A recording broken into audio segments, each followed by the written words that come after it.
the documentary Who Killed Tupac. You were featured on episode 1. Talk about how that came about. How'd they find you? Well, Paul actually called me. I think he got my number from Greedy Greg or somebody. He called me and said they was doing something on Tupac, trying to get to the truth of what's going on. And, you know, I love Pac Mama, and, you know, that was family. So I said, cool, whatever y'all need me to do, I'll do it. They said they just want me to tell the story of what happened, because I was there that night. And of course, I was there damn near since he got out of jail on death row to the day he died.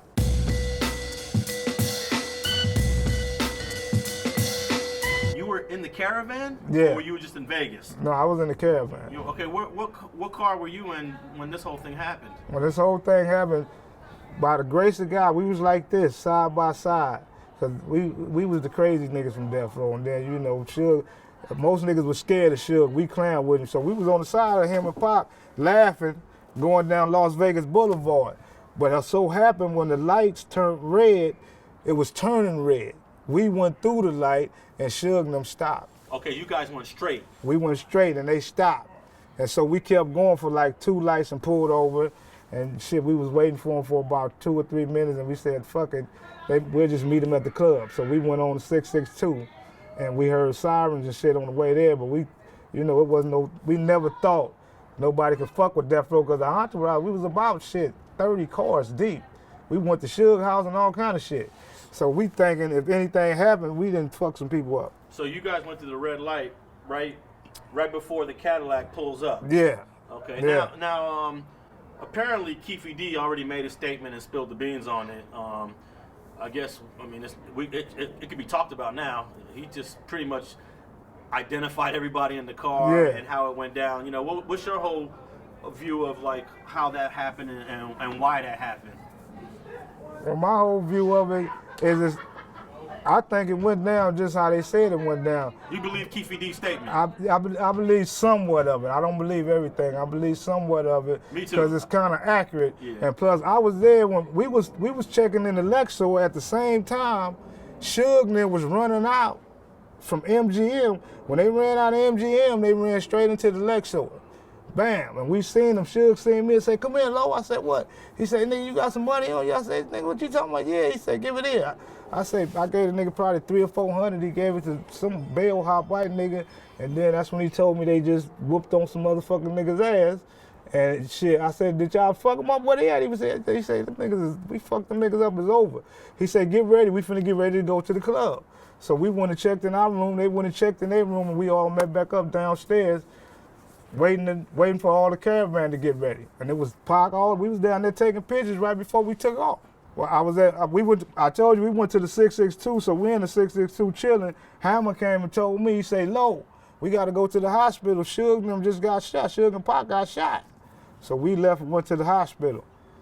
And then when we got to the hospital, that's when I seen we went in the back and seen the Outlaws and all them, and Gaddafi had that's when he told me what happened. He said, I seen the Low. He said, the cold part about it is the nigga say, Low, I was a light-skinned nigga looked something like you, started busting. That's what Gaddafi told me. I don't know if any of them dudes was light-skinned. I don't know, I guess Keefy D ain't dark, but he gave a statement putting the gun in Orlando Anderson's hand because Orlando Anderson's no longer here, right? Yeah, that's why I say it's suspect on a lot of shit, but that pretty much how shit works out when you dealing with motherfuckers who be gangbanging and niggas got egos. If you do something to a motherfucker, he can get you back, he gonna get you back. Yeah. So then, aside from losing a friend that night, did you realize that the whole death row trajectory was just gonna go another direction? No, I mean, nobody was thinking about that at the time. Everybody thinking, okay, he got shot, there's some shit going down, Pac might make it because he wasn't dead instantly. Yeah. So, you know, with some days going by, you know, you get a chance to sit down and think. You ain't really thinking about, all you thinking about is who the fuck shot this nigga and what the fuck happened. This is the whole thing that I'm thinking about. You know, the week to the prior when he died and we all got back and had to meet up at K&M for the meeting and find out who did what and why this wasn't that and why who didn't have no guns and all this other shit. Did you guys figure it out right away of who was involved, or did you figure it out the way the rest of us figured it out? Pretty much the rest of everybody else figured it out, because we didn't really see the shooting, but we knew what the fuck happened. We was there when the shit happened. Well, you know, they came running out of the MGM to the Lexo after the fight, so we already know that transpired, and we figured, shit, nobody wasn't fucking with Death Row back then. They couldn't. You would get your ass whooped and killed, period. There's too many of us. You don't know who got guns or none of that.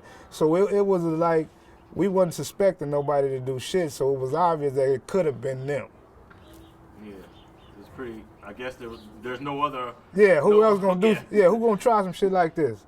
You know, unless somebody is really angry and it's a reaction. Not no nigga waited a couple of days, you won't do it, but if the shit just happened, you know, you losing your mind, you own it. So you didn't mind talking about that on that A&E documentary? No, not really, because I told them I'm going to tell the truth. Whatever you want from me, only thing I can tell you is the truth. I was there on this part, what happened, and then I can tell you my opinion. That's it.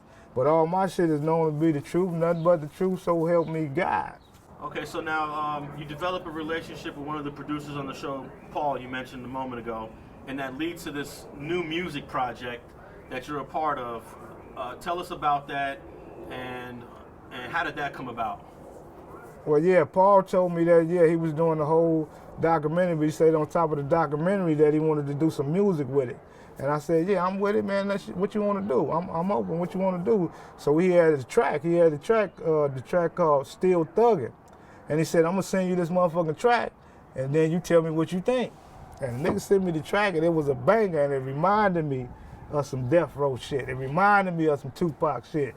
I just, you know, felt that vibe instantly when I heard the track. So I told the nigga, and he had the hook on the motherfucker too, and the hook was a beast. So I said, man, that shit is a beast. I'm gonna write something to it and shoot it back to you. So I wrote to the motherfucker, shot it back to him, man, and you know, he dibbed and dabbed and got a few more other people on that motherfucker, and it turned out to be a real nice banger, Still Thuggin' for Pop. Yeah, they was doing a compilation or something for the documentary they did, Who Shot Tupac. So I guess it's supposed to have been spun off that, and so they dropped the single already. Do you know who's on the first single? Yukmouth, Money B, and I forget who else on there, man. But the track is hot. I heard the track. The motherfucker dope. It's a banger, man. And then you're on the second. Yeah, I'm on the second track, and it's me, my boy Paul on that motherfucker spitting some shit like Pac, and then I got my boy Macadoshis spitting some beat shit on that motherfucker with us, man. And that track right there it'll go. So, you know, if y'all want some real street shit, y'all go get that motherfucker right there, Still Thuggin' for Pop. That's what's up. Now, when was the last time you recorded a track? I'm assuming it's been a while, right? Well, since Flip died, that's the only track I really recorded, to tell you the truth, because, you know, the business is on a little flimsy thing. So me and Flip, before he died, I got another album that I'm sitting on right now, and it's the last album we did together. So I've been debating on finishing putting that together and what to do with it. And I ain't really, you know, the whole group is broke up. So, you know, the whole rap thing really, well, I wouldn't say go out the window, but it's not something I pursue now. And it seems like the project has artists that are somewhat connected to Tupac. I know Money B's on the first single. Yukmouth is. What's Yukmouth's connection to Pac? All them was from Oakland rappers, so you know Pac came from Oakland. Okay. And then Money B was in Digital Underground. Yeah. I believe that's the first time that Tupac was ever recording on a record. Yeah, that was his first, when he got with Digital Underground, yeah. And did you know Macadoshis already? Because you're on the second single with him. No, I didn't know Macadoshis. I just, heard of him from, Tupac used to be with Thug Life, and, he used to bring in a couple of his people, but when he came to Death Row, he came with Psych and Morphine from Thug Life, but the rest of everybody was the Outlaws. So I didn't really get a chance to meet him, but once I met him and, chopped it up with him, he's a real cool dude, man, to spit some dope shit. I heard some of his shit, so, he's reputable. All right, man, we're gonna cut it right there. Hold on, I want to plug I gotta plug my new niggas though. Back to the new music though. This is something I want y'all to all go check out, man. The new O.F.T.B. is my young niggas, man. They out there in San Bernardino, Upland, Victorville, Hammett and all that. They got all that on lock, man. Y'all need to go support them. One of the guys is Flipside. Yeah.